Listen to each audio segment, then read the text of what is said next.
यादव रुक करेंगे खबरों का। दिल्ली में आज भी प्रदूषण से हालत बेहद खराब है। दिल्ली के कई इलाकों में AQI 400 के पार पहुंचा है। दिल्ली में ओवरऑल AQI 336 दर्ज किया गया। आनंद विहार में 423,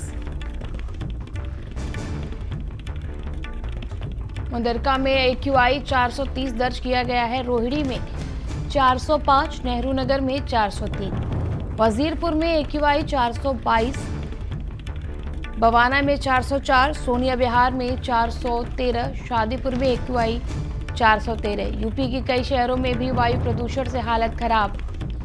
यूपी के गाजियाबाद में AQI 423 दर्ज किया गया है। नोएडा में 386, मेरठ में AQI 325 दर्ज किया गया है।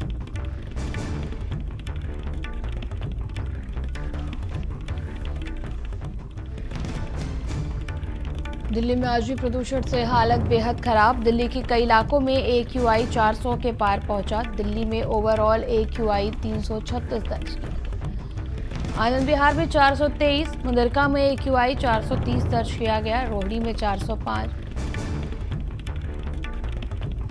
नेहरू नगर में 403, वजीरपुर में AQI 422, बवाना में 404, सोनिया विहार में 413, शादीपुर में AQI 413। यूपी के शहरों में भी वायु प्रदूषण से हालत खराब। यूपी के गाजियाबाद में AQI 423 दर्ज किया गया। नोएडा में 386, मेरठ में AQI 325 दर्ज किया गया।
दिल्ली के कई इलाकों में AQI 400 के पार।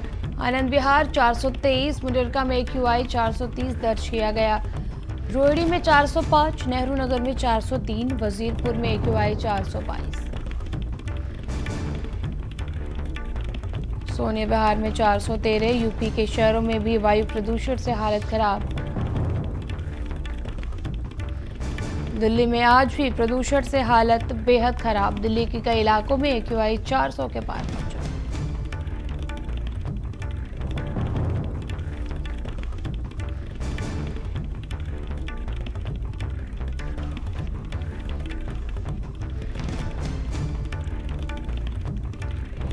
दिल्ली में ओवरऑल AQI 336 दर्ज किया गया। आनंद विहार 423, रोहिणी में 405, नेहरू नगर में 403, वजीरपुर में AQI 422, बवाना में 404। संवाददाता समाब लखनऊ से हमारे साथ जुड़े हैं। संवाददाता स्वाति दिल्ली से हमारे साथ जुड़ी है, लोकेश गाजियाबाद से और मोहित हमारे साथ हापुड़ से जुड़े। सबसे पहले स्वाति, हम आपका रुख करेंगे। लगातार देश की राजधानी में जो स्थिति है वो खराब अभी से देखिए, दिवाली में वक्त है स्वाति, और अभी से स्थिति खराब होती जा रही है प्रदूषण के चलते। जी बिल्कुल, और तिशला ये लगातार स्थिति दिल्ली की बनी हुई है कि जो हवा दिल्ली में इस वक्त चल रही है वो जहरीली है और इसीलिए सांस लेने में भी दिक्कत हो रही है, आंखों में भी जलन हो रही है। सुबह का वक्त है, एक बार आपको तस्वीरें दिखा देते हैं कि दिल्ली की जो तस्वीरें हैं सुबह के वक्त, उससे समझा जा सकता है कि दिल्ली में प्रदूषण का लेवल क्या है। कई जगहों पर अगर हम बात करें तो AQI लेवल 400 के पार पहुंच गया है। आनंद विहार की बात करें 423 पर AQI है, मुंडका की बात करें 430 पर है, रोहिणी की बात करते हैं 405 पर है। ये तमाम जगह दिल्ली में है और इसके साथ ही कई और जगह है जहां पर AQI 400 के पार है। और इसी वजह से जो तस्वीरें इस वक्त आप देख रही होंगी, जो वाहन गुजर रहे हैं उन्हें भी खासा परेशानी सुबह के वक्त होती है, क्योंकि दूर की तस्वीर भी साफ तौर पर नहीं देखी जा सकती। और इसीलिए अगर हम डॉक्टर्स की बात करते हैं तो वो लगातार सलाह भी दे रहे हैं बच्चों और बुजुर्गों को खास तौर पर कि वो बाहर ना निकले। और इसीलिए जो दिल्ली के कई ऐसे लोग हैं जो मॉर्निंग वॉक पर निकलते हैं, इवनिंग वॉक पर निकलते हैं, वो इस वक्त वॉक नहीं कर रहे हैं, क्योंकि सांस लेने में दिक्कत हो रही है, आंखों में जलन जैसी समस्या हो रही है। और कई जगहों पर तो ऐसी स्थिति बन गई है कि अस्पतालों में भी अब लोगों को पहुंचना हो रहा है, क्योंकि सांस लेने में दिक्कत बुजुर्गों को खास तौर पर हो रही है। उन्हें जिन्हें सांस की बीमारी है उन्हें और ज्यादा परेशानी हो रही है। कल सुप्रीम कोर्ट ने भी, आपने भी देखा होगा कि कल सुप्रीम कोर्ट में सुनवाई हुई प्रदूषण को लेकर। सुप्रीम कोर्ट ने भी नाराजगी जताई है, कई राज्यों को हलफनामा दाखिल करने के लिए कहा गया है। तो ऐसे में जिस तरह से दिल्ली की स्थिति बनी हुई है और अगर आगे ऐसे ही स्थिति बनी रहेगी तो ये भयावह हो सकता है। दिल्ली सरकार दूसरी तरफ लगातार बैठकें कर रही है जिससे इसको कंट्रोल किया जा सके, लेकिन हर साल अमूमन ऐसी ही स्थिति दिल्ली NCR में देखने को मिलती है। आगे किस तरह से स्थिति सुधरेगी ये अभी भी सवाल बरकरार है, क्योंकि अभी त्योहारों का सीजन है, दीपावली सामने है, छठ पूजा सामने है, और ऐसे में किस तरह से सरकार इसको कंट्रोल करेगी ये देखना सबसे ज्यादा अहम होगा। और मैं सहयोगी गाजियाबाद से लोकेश हमारे साथ जुड़े हैं। लोकेश, यूपी के गाजियाबाद में AQI 423 दर्ज किया गया है। देखिए त्रिशला, ये कोई नई बात नहीं है दिल्ली NCR के लिए। हर साल उसको इस मुसीबत से जूझना पड़ता है। जो पॉल्यूशन है उसके आंकड़े इतने कदर के हैं कि अभी ये आंकड़े और ज्यादा डिटेरिएट करेंगे जब दिवाली नजदीक आएगी। ये आंकड़े 500 और 600 भी क्रॉस करते हैं। वजह यह है कि जो एक ड्रैप लागू किया जाता है 1 अक्टूबर से, उसको लागू तो कर दिया जाता है, बट उसका जमीनी स्तर पर कोई भी अगर आप देखें तो कोई पालन नहीं कराया जाता। इस वक्त हम शहर के एक बस अड्डे के पास मौजूद हैं। अब मेरे पीछे अगर आप देख रहे होंगे तो इस वक्त सुबह के 9 बज रहे हैं और धुंध आप देख करके अंदाजा लगाइए। दरअसल ये कोई धुंध नहीं है, ये धूल और जो हवाएं चल रही हैं ये उसकी वजह से है। और आलम यह है कि सड़कों पर पानी का छिड़काव नहीं, क्योंकि धूल के जो कण पार्टिकल 2.5 PM जो है वो उड़ता है, तो वो लोगों के लिए मुसीबत और एक तरीके से कहा जाए कि उनके लिए सबसे बड़ी आफत का काम कर रहा है। इसी वजह से डॉक्टर्स ने जो मॉर्निंग वॉकर्स हैं उनको साफ तौर पर सलाह दे दी है कि वो सुबह के समय और शाम के समय स्पेशली बिल्कुल मॉर्निंग वॉक पे ना निकले, और निकलना भी है तो मास्क लगा के निकले। नहीं तो जिस सेहत को बरकरार रखने के लिए वो बाहर रोज मॉर्निंग वॉक कर रहे हैं, वो सेहत और ज्यादा खराब हो जाएगी और उन्हें बीमार भी हो सकते हैं और उनको सांस और तमाम फेफड़ों में इन्फेक्शन जैसी समस्याएं हो सकती हैं। आंखों में जलन हम अभी महसूस कर सकते हैं।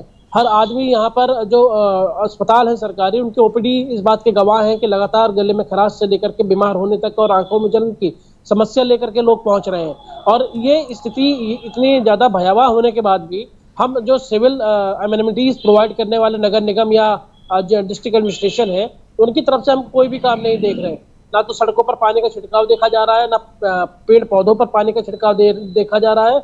और जो सड़कों के किनारे वाहन जब चलते हैं तो वो धूल एक धूलों का गुबार देखा जा रहा है। तो ये एक बड़ी समस्या है जिसको लेकर हर साल कवायद की जाती है। स्मोक टावर्स लगाए जाते हैं ताकि जो पोल्यूशन है उसके लेवल को कम किया जाए, लेकिन वो सब टावर हर तरफ से देखे जाए तो केवल एक शोपीस बने हुए हैं और वो कोई भी काम नहीं कर रहा है। और इसीलिए जमीनी स्तर पर काम ना होने की वजह से ये स्थिति और ज्यादा भयानक रूप लेती जा रही है। त्रिशला, बिल्कुल, मैं सहयोगी समाब हमारे साथ लखनऊ से जुड़े हैं। समाब, उत्तर प्रदेश की भी स्थिति लगातार बढ़ते प्रदूषण के चलते खराब नजर आ रही है। देखिए, जाहिर है कि हर बार की तरह इस बार भी जो प्रदूषण का लेवल है वो धीरे धीरे बढ़ रहा है। हालांकि लखनऊ के जो हालात हैं वो अभी इतने ज़्यादा ख़राब नहीं हुए हैं, लेकिन जो AQI है यहाँ भी 250 से 300 तक पहुँच चुका है। और सबसे ज़्यादा स्थिति जो ख़राब है वो ताल कटोरा इलाके की, चौक इलाके की, इन जगहों की स्थितियाँ ज़्यादा ख़राब हैं। और राजधानी में भी धुंध जो है वो देखी जा सकती है। हालांकि AQI अभी 300 के अंदर ही है, तो इसलिए अभी बहुत ज़्यादा लोग जो है वो इसको सीरियसली नहीं ले रहे हैं। लेकिन जब जैसे जैसे टाइम बढ़ेगा वैसे वैसे ये AQI भी बढ़ेगा, तो लोगों के लिए हानिकारक है। डॉक्टर्स इसके लिए सलाह देते हैं मॉर्निंग वॉक के, इवनिंग वॉकर्स के लिए कि मास्क लगा के निकले। और सबसे अहम जिम्मेदारी है वो ज़िला प्रशासन और नगर निगम की है। सड़कों पर VIP इलाकों में यहाँ छिड़काव तो कर दिया जाता है, लेकिन जो दो इलाके हैं जैसे तालकटोरा है, इंडस्ट्रियल एरिया है, चारबाग का कुछ एरिया है, चौक इलाके हैं, यहाँ पर प्रदूषण भरपूर रहता है। यहाँ पर कोई छिड़काव विड़काव करने के लिए नहीं जाता है। काली हजरतगंज जैसे 5 इलाके में जहाँ पर मुख्यमंत्री आवास है, विधानसभा है, विधायक निवास है, मंत्री आवास हैं, उन जगहों पर तो छिड़काव और पूरी मुस्तैदी दिखाई जाती है। बाकी पब्लिक जहाँ कहाँ पर रह रही है ज़्यादा, उससे कोई नगर निगम को मतलब नहीं रहता कि वहाँ पर भी छिड़काव होना चाहिए। तो ये स्थितियाँ यहाँ पर बनी हुई हैं। आने वाले समय में हालात और बिगड़ेंगे, तो इसको लिए नगर निगम को और जिला प्रशासन को सतर्क रहने की ज़रूरत है ताकि स्थितियाँ न बिगड़ सकें और वो कंट्रोल में रहें। मेरे साथ मोहित जुड़े हुए हापुड़ से। मोहित, इस वक्त हापुड़ में बढ़ते हुए प्रदूषण के चलते क्या कुछ स्थिति है, वहां का AQI क्या कुछ रिकॉर्ड किया गया है? जी देखिए, हवा का स्तर हापुड़ में इस समय काफी खराब है। आज जो हापुड़ का जो AQI है वो 253 यहाँ दर्ज किया गया है। उसके देखते हुए जो हवा है उस कारण से लोगों को यहाँ पर काफी परेशानी का सामना करना पड़ रहा है। जो लोग सुबह को सड़कों पर निकल रहे हैं उनकी आंखों में जलन महसूस हो रही है। साथ ही साथ जो स्कूली बच्चे हैं उन्हें भी गले की खराश और अन्य बीमारियों का यहाँ सामना करना पड़ रहा है। जो बुजुर्ग हैं उन्हें इस बढ़ते प्रदूषण के चलते जैसे अस्थमा सांस जैसी बीमारी का यहाँ पर सामना करना पड़ रहा है। लेकिन प्रदूषण को रोकने के लिए जो जिम्मेदार जो यहाँ अधिकारी हैं उनकी तरफ से अभी कोई ठोस कदम यहाँ उठाए नहीं जा रही हैं, क्योंकि जिस तरीके से अभी हापुड़ के अंदर खुले में कूड़ा जलाया जा रहा है और कुछ स्थानों पर किसानों के द्वारा पराली भी जलाई रही है, उसको रोकने के लिए अभी हापुड़ के अधिकारियों की तरफ से कोई कठोर कदम नहीं उठाया है, जिस कारण से यहाँ का जो प्रदूषण है वह खराब होता नजर आ रहा है। जी, आप सभी का बहुत बहुत शुक्रिया तमाम जानकारी के लिए।